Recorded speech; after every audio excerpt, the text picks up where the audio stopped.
Homer की लिखी गई किताब थी ओडिसी, जो कि 8th सेंचुरी की कहानी थी।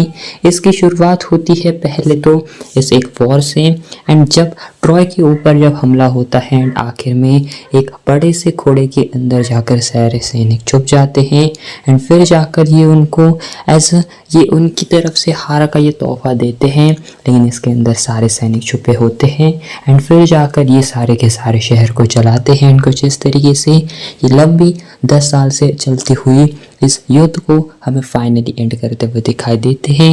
एंड फिर इसके बाद असली ओडिसियस की जर्नी स्टार्ट होती है अपने घर जाने के लिए, अपने घर इथाका जाने के लिए वो वापस तो निकलता है, लेकिन उसके लाइफ के अंदर बहुत सारे चैलेंजेस आते हैं। एंड फिर जाकर वो जो है कुछ टाइम बाद अपने सारे लोगों को लेकर 12 जहाज़ों को लेकर समुद्र से वो जो है जाता है। एंड फिर जाकर वो जो है गुफा के अंदर जाता है एंड फिर जाकर उस गुफा के अंदर जब वो फंसता है तो वहाँ पर वो देखता है कि वहाँ पर एक राक्षस भी है एंड उस राक्षस को वो जो है किस तरीके से मारते, क्योंकि वो उनके सैनिक को खाता है एंड वो इसलिए उसको मारता है।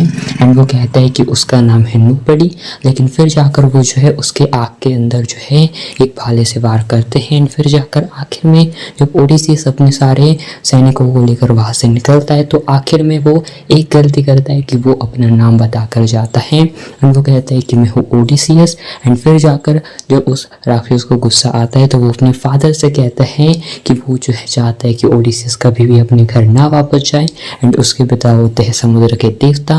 तो फिर जाकर गॉड्स भी इस लड़ाई में शामिल होते हैं एंड फिर और भी बड़ी जो है दिक्कतें आने लगती है ओडिसीयस के इस जर्नी में एंड उसको बहुत सारे मल्टीपल जो है फिर अड़चनों का सामना करना पड़ता है, तूफान, समुद्री हमला वगैरह बहुत सारी चीज़ें होती हैं एंड इससे उसके बहुत सारे शिप्स टूट भी जाते हैं, बहुत सारे सैनिक भी मारे जाते हैं, लेकिन एट द एंड वो भी जो है बच-बचाता वो आगे चलता है। एंड फिर जाकर उसके शिप के ऊपर भी बड़े बड़े मॉन्स्टर जो है पत्थर फेंकते हैं एंड कुछ इस तरीके से भी वो जो है बड़े बड़े राक्षस से अपने जहाज़ों को बचाता हुआ आता है। लेकिन एक जगह पर वो रुकता है जहाँ पर सरसी नामक एक विच से वो जो है यहाँ पर रहता है एंड वहाँ पर जब वो रहता है तो यहाँ पर हमें ये चीज़ दिखाई देती है कि वहाँ पर उस टाइम वो जो है अंडरवर्ल्ड के अंदर भी एंटर करता है एंड अंडरवर्ल्ड के अंदर जाने के बाद में ही वहाँ पर हमें वो जो है अपनी माँ से मिलता हुआ दिखाई देता है एंड अपने फैमिली से वो जो है मिलता हुआ दिखाई देता है। एंड ये मोमेंट अगर मूवी के अंदर हमें दिखाई देता है, क्योंकि डेफिनेटली दिखाई देगा, तो ये मूवी का one of the most emotional moment भी ज़रूर होगा। एंड इसी के साथ वहाँ पर वो सरसे के साथ बहुत लंबे टाइम तक रहता है एंड इवन उनका एक बेटा भी होता है, ऐसा भी हमें कई बार दिखाई देता है। एंड वहाँ पर उनके रिलेशन भी बहुत अच्छे थे, वो उससे शादी भी करना चाहती थी, लेकिन ओडिसीयस अपनी वाइफ के पास वापस जाना चाहता था। एंड उधर यहाँ पर अगर हम देखें तो दूसरी तरफ वहाँ पर जो यहाँ पर अपना ओडिसीयस अभी तक वापस नहीं आ चुका है, तो इसीलिए उसकी जो वाइफ है उसके साथ जो है शादी करने के लिए बहुत सारे लोग रेडी हैं। पेनेलोपे उसकी जो वाइफ है उसके साथ बहुत सारे लोग जो है शादी करना चाहते हैं, उसके राज्य को लेना चाहते हैं, लेकिन बहुत बार कुछ कारणों के चलते वो जो है इस सारी चीज़ों को टालती हुई आती है। एंड उधर से दूसरी साइड पर जो अपना ओडिसीयस है उसका बेटा तेलेमेखस वो भी वहाँ पर है अपने घर पे ही एंड वो भी चाहता है कि उसका फादर जल्दी से जल्दी वापस आ जाए।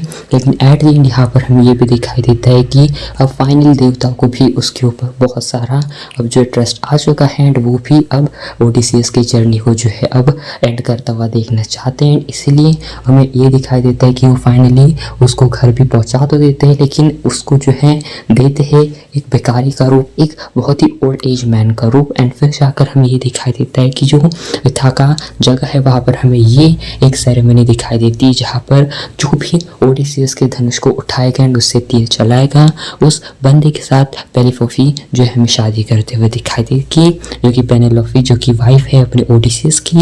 एंड फिर जाकर ये मुकाबला होता है एंड वहाँ पर हमें जो है एंथोनियस भी दिखाई देता है, जो कि बहुत फोर्स कर रहा होता है कि यहाँ पर किस तरीके से जो है पेनेलोपे उसके साथ शादी करे।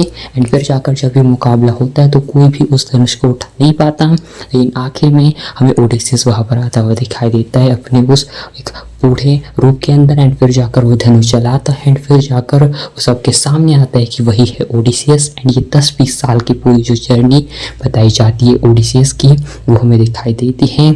एंड इतना सारा लंबा समय ओडिसीयस को अपने घर पहुंचने में लगा था। एंड कुछ इस तरीके से ये इमोशनल कहानी हमें जो है दिखाई देती है। एंड फिर जाकर हमें दिखाई देता है कि वहाँ पर अपना ओडिसीयस एंड उसका बेटा टेलेमाकस एंड उनके सारे सैनिक मिलाकर सब लोगों को मारते हैं। एंड कुछ इस तरीके से एक एंड होता है। एंड वेल हमें फाइनली एक और ये आखिरी इमोशनल मोमेंट दिखाई देगा पूरे की पूरी मूवी का, जब ओडिसीयस फाइनली अपनी फैमिली के पास अपने घर पर इथाका वापस आ जाएगा। तो कुछ इस तरीके से हमें इस मूवी की पूरी कहानी दिखाई देगी।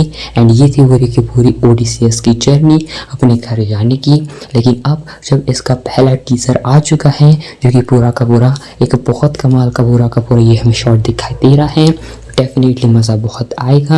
एंड ओडिसी फिल्म जो कि आने वाली है 17 जुलाई 2026 को। एंड अगर आप इसके स्टार कास्ट देखोगे तो इसके अंदर ज़ेंडाया एज एथीना होगी, Tom Holland as a Telemachus, Matt Damon as a Odysseus, Anne Hathaway as a Penelope, Robert Pattinson as Antinous. And कुछ इस तरीके से इसकी कास्ट है। एंड ये फिल्म और भी ज़्यादा स्पेशल होने वाली है क्योंकि इसके डायरेक्टर है खुद क्रिस्टोफर नोलन। एंड ये फिल्म ऐसी पहली वर्ल्ड की फिल्म होगी जो कि स्टार्ट से लेकर एंड तक पूरी की पूरी IMAX कैमरास के ऊपर शूट करी गई है। तो डेफिनेटली मज़ा बहुत आएगा। एंड अब देखते हैं किस तरीके से ये हमें कमाल की ओडिसीयस की जर्नी दिखाई देती है क्रिस्टोफर नोलन के डायरेक्शन में। बाकी आप कितने एक्साइटेड हो ओडिसीयस की फिल्म के लिए कमेंट में ज़रूर बताना। And well thanks for watching.